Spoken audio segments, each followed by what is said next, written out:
Disclaimer under Section 107 of the Copyright Act 1976. Allowance is made for fair use for purposes such as criticism, comment, news reporting, scholarship, and research. Fair use is a use permitted by copyright statute that might otherwise be infringing. Non-profit, educational, or personal use tips the balance in favor of fair use.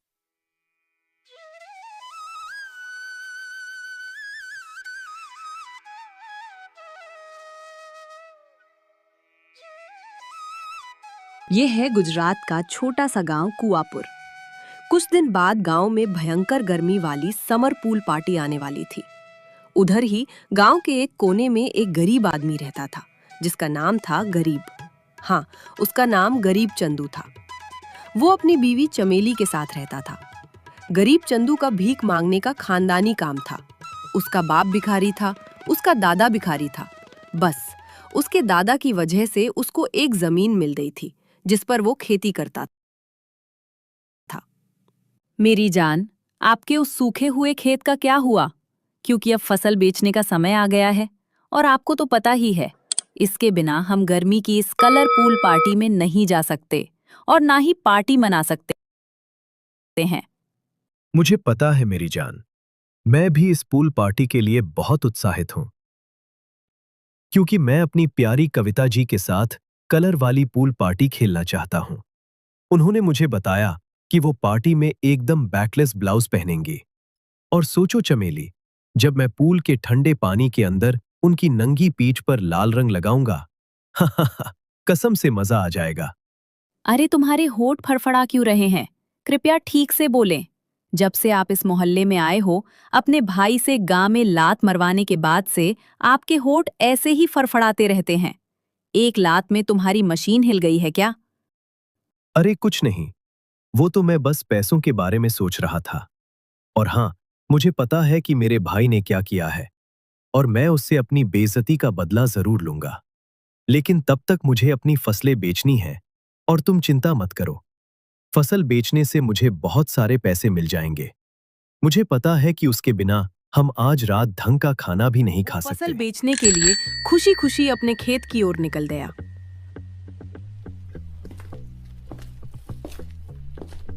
जब वो अपने रास्ते पर जा रहा था, सुनसान सड़क पर उसने एक झाड़ियों के पीछे खड़ी हिलती हुई कार देखी।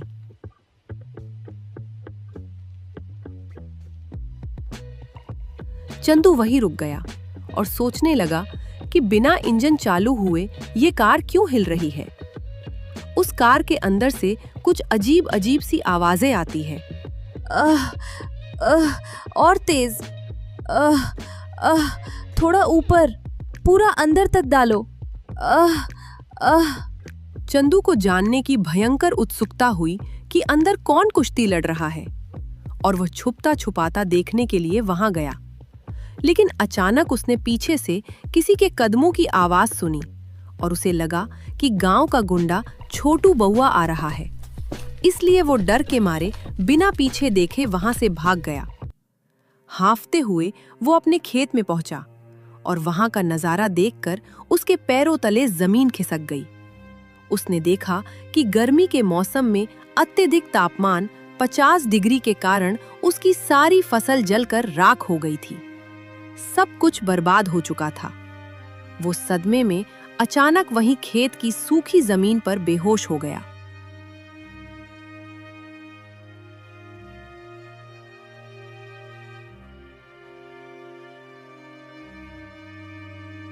कुछ घंटों बाद उसके सबसे पक्के दोस्त पप्पू ने उसे वहां पड़ा हुआ देखा और उसकी मदद की और वे दोनों खेत के पास एक पेड़ के किनारे छांव में बैठ गए। हुआ गरीब, तुम क्यों रो रहे हो? तुम्हारी तो शक्ल ही रोतलू हो गई है। अरे पप्पू, मैं तुम्हें अपना दुख बता नहीं सकता। आप जानते हैं कि मेरा भाई मांडू एक नंबर का हरामखोर है और उसने मेरे घर पर कब्जा कर लिया है। और अब यहां देखो, मेरी सारी फसलें गर्मी से बर्बाद हो गई हैं। मैं इस साल अपने परिवार का पेट कैसे भरूंगा? क्या इस साल मेरा परिवार पूल पार्टी के दिन भी भूखा रहेगा? चिंता मत करो गरीब, मेरे पास एक बहुत तगड़ा उपाय है, लेकिन इसके लिए हमें कुछ करना होगा। वो जो गांव का छोटा पौआ है ना, वो मुझे अक्सर अपने पाप धोने के लिए मंदिर में हवन के लिए बुलाता है। इसलिए आपको मेरे साथ मंदिर जाना होगा और मूर्ति के पीछे छुपकर खड़े होकर भगवान की आवाज निकालकर उससे बात करनी होगी। हम उसे लूटेंगे, आधा आधा पैसा बांटेंगे और फिर तुम पूल पार्टी में रंगों का अपना खुद का एक स्टॉल शुरू कर सकते हो। मैंने सुना है कि तुम्हारे उस कुत्ते भाई मांडू ने भी होली पूल पार्टी के सामान की दुकान शुरू कर दी है। तुम उससे ज्यादा सामान बेचकर उसे पीछे छोड़ सकते हो और आप जड़ी बूटी वाले जैविक उत्पाद और रंग बेच सकते हैं जिनकी कीमत सामान्य उत्पादों से बहुत अधिक होती है। या पप्पू, ये विचार बहुत अच्छा है। तुम मेरे सबसे अच्छे दोस्त हो। इसी वजह से तो हम एक दूसरे के दिल को पूरी तरह से जानते हैं। मेरी लंगोटिया यार, मेरे गधे की एक औलाद। ओर चंदू गरीब भाभीियों की लेने की सोच रहा था, दूसरी ओर उसके कर्मों का फल मिलने की तैयारी शुरू हो गई थी। ये है वो छोटा पौआ जिसका पौआ बेचने का 2 नंबर का बड़ा काम है, और इसका अफेयर छुप छुप कर किसी और के साथ नहीं बल्कि चंदू की बीवी चमेली के साथ चल रहा है। दोनों एक सुनसान जगह पर मिलते हैं। कैसी हो मेरी चंपा चमेली, मेरी जाने मन, जरा एक पप्पी दे दे। क्या बोलते रहते हो, दिमाग खराब है? जानते हो ना, अगर किसी गांव वाले ने हमें ऐसे देख लिया तो पूरे गांव में हंगामा मच जाएगा, और जो मेरी बेइज्जती होगी वो अलग। वैसे ये सब छोड़ो और ये बताओ, तुमने कहा था कि मुझे लंदन लेके जाओगे, कब जा रहे हो? हाँ मेरी चमेली, जल्दी से लेके जाऊंगा। एक बार बस मेरा वो स्मगलिंग का काम हो जाए, फिर लंदन क्या, मैं तुझे चंद्रमा पर ले जाऊंगा। पर अभी जरा दे दो यार, बड़े दिन से सांप बिल के अंदर नहीं डाला, बड़ा मचल रहा है। वरना देख लेना, फिर ज्यादा हो गया तो अपना आप निकलकर घुस जाएगा। अब सांप तो तभी बिल में मिलेगा जब मुझे लंदन की वादियों में लेके जाओगे, समझे? ठीक है, जल्दी से जल्दी लंदन निकलते हैं। छोटा पौआ दुखी और निराश होकर चला जाता है।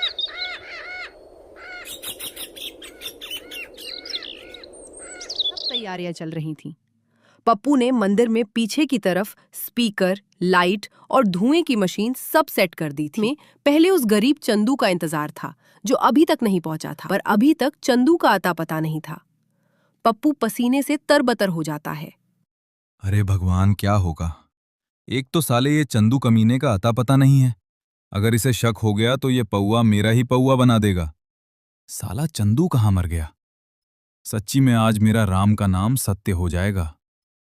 तभी उसके फोन पर की टिंग की आवाज आती है और पप्पू समझ जाता है कि चंदू मूर्ति के पीछे आ चुका है।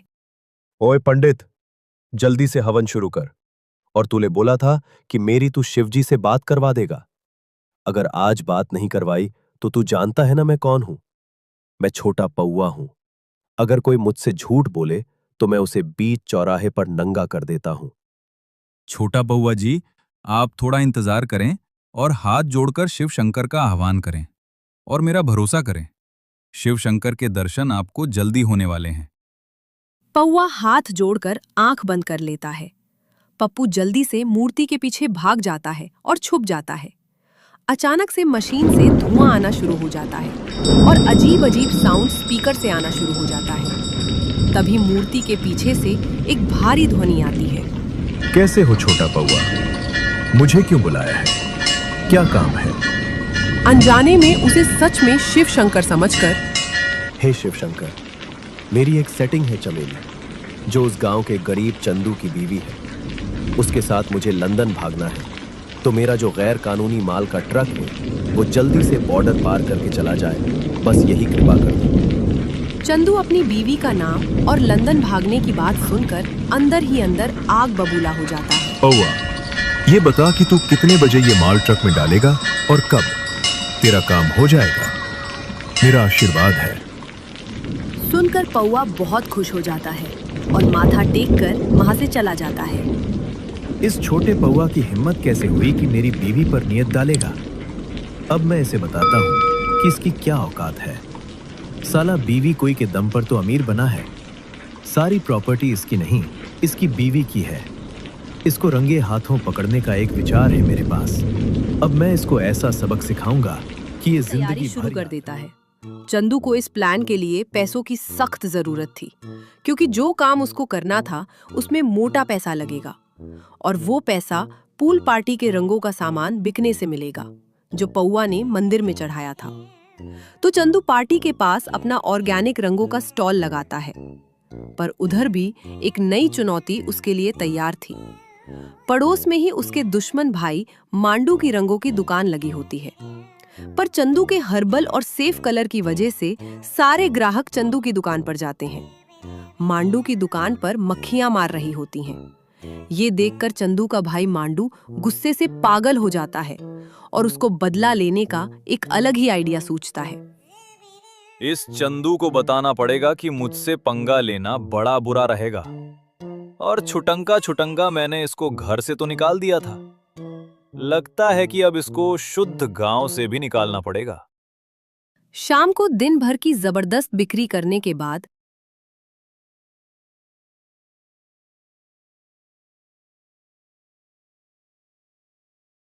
चंदू गांव की इलेक्ट्रॉनिक की दुकान पर जाता है और एक अच्छा स्मार्टफोन खरीदता है। ओए मोबाइल वाले, मुझे एक बहुत अच्छा सा फोन दियो जिससे रात के अंधेरे में भी दूर से बढ़िया रिकॉर्डिंग हो जाए। दुकानदार उसे फोन दे देता है।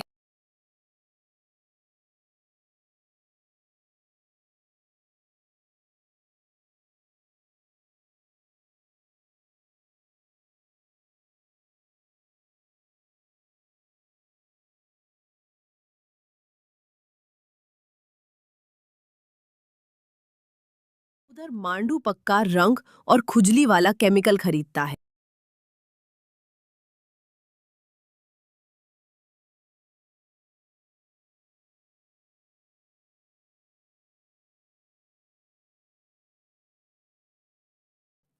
हर कोई एक दूसरे के लिए चाल चल रहा था, पर कौन जीतेगा ये तो आपको आगे ही पता चलेगा।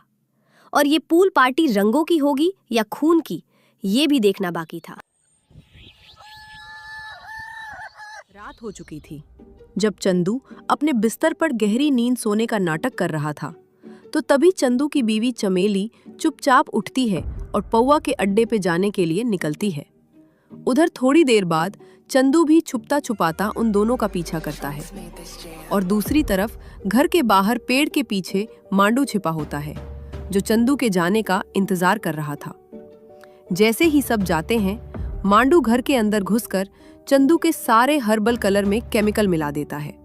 आधी रात का समय था। चंदू पौवा के अड्डे पे जा रहा था और तभी जब वो पहुंचता है तो बाहर से देखता है कि उधर कोई नहीं है। तो चंदू धीरे से अड्डे के अंदर जाता है। तभी अचानक पीछे से पौवा के गुंडे हाथों में गन के साथ आते हैं और उसको बुरी तरह पकड़ लेते हैं। तुझे क्या लगा? हमें कैसे पता चला इसके बारे में? तुझे क्या लगा हमारे आदमी नहीं है गांव में? बेटा चंदू, जिस मोबाइल की दुकान से तूने रिकॉर्डिंग करने के लिए फोन लिया था ना, वो दुकानदार मेरे चाचा का लड़का है और उसी ने हमें खबर दी थी कि तू हमारे खिलाफ कुछ प्लानिंग कर रहा है। अब बेटा तू तो यहीं मरेगा और हम दोनों, चमेली और मैं, जाएंगे सीधे लंदन। पौवा अपनी जीत पर हंस ही रहा होता है कि तभी पीछे से उसकी गांव में कोई जोरदार लात मारता है। छोटा पौवा अपनी बीवी को देखकर उसके होश उड़ जाते हैं। ये कोई और नहीं बल्कि पौवा की असली बीवी यानी सेठानी है, जो उसको रंगे हाथों पकड़ लेती है। बेटा, अब तेरा ऐसा हाल करूंगी कि तू जिंदगी भर याद रखेगा। तेरी हिम्मत कैसी हुई मेरी प्रॉपर्टी पर ऐश करके किसी और की बीवी के साथ अफेयर करने की। पीछे से हीरो जैसी एंट्री मारते हुए, किसी को पता होना चाहिए, मुझे तो सब पता था, इसलिए मैंने पहले ही सब सेठानी जी को बता दिया था। बेटा पौआ, तुझे क्या लगा तू बच जाएगा? अब देखियो तेरा क्या होता है। गर्मी की पूल पार्टी का दिन होता है। सब लोग पूल में कूदते हैं और एक दूसरे के साथ होली की तरह रंग खेलते हैं। और चंदू का वो बरसों पुराना सपना, कविता भाभी की बैकलेस पीठ पर रंग लगाने का, पूरा हो जाता है।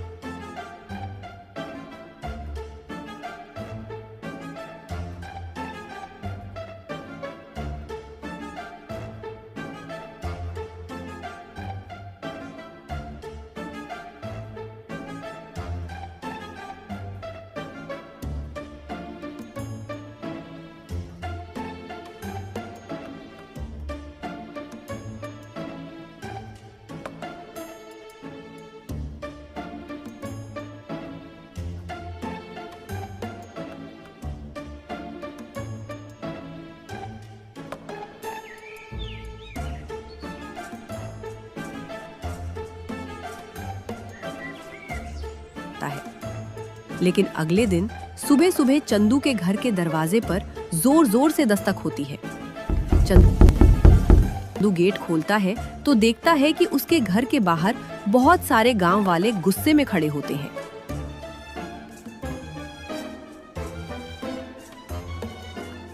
क्या हुआ आप सबको? आप सब यहाँ क्या कर रहे हो? और अपने अपने चेहरे पर ये अजीब सा रंग क्यों लगा रखा है?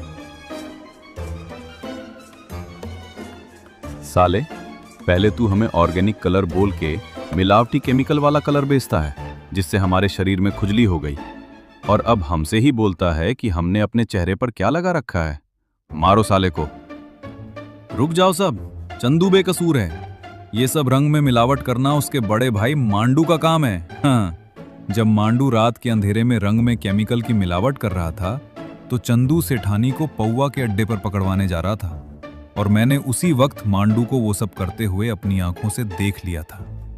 ये सच्चाई सुनकर सारे गांव वाले चंदू को छोड़कर मांडू पर टूट पड़ते हैं और उसे खूब मारते हैं, साले की हड्डियां तोड़ देते हैं।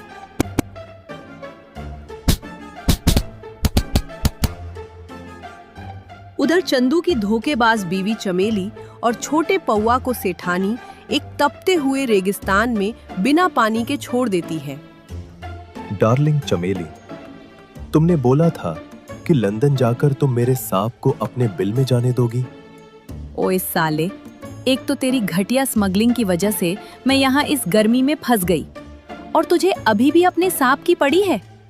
साले, अब अगर तूने एक शब्द भी बोला ना तो मैं तेरा सांप ही काट दूंगी। इधर गांव में चंदू ने अपनी बेवफा पत्नी को छोड़कर अपनी सपनों की रानी कविता भाभी से शादी कर ली। वो सेठानी के बड़े बिजनेस में पार्टनर हो जाता है और गांव का सबसे अमीर आदमी बन जाता है। और उसका घमंडी भाई मांडू कोई काम ना मिलने की वजह से और अपनी दुकान और घर सील होने के बाद चंदू के घर का नौकर बन जाता है और बर्तन धोता है। हमें कभी किसी को धोखा नहीं देना चाहिए। हमें कभी भी किसी के काम में टांग नहीं अड़ानी चाहिए। हमें हमेशा दूसरों की मुसीबत के समय मदद करनी चाहिए। अगर वीडियो और कहानी पसंद आई तो चैनल को सब्सक्राइब करें, लाइक और शेयर करें।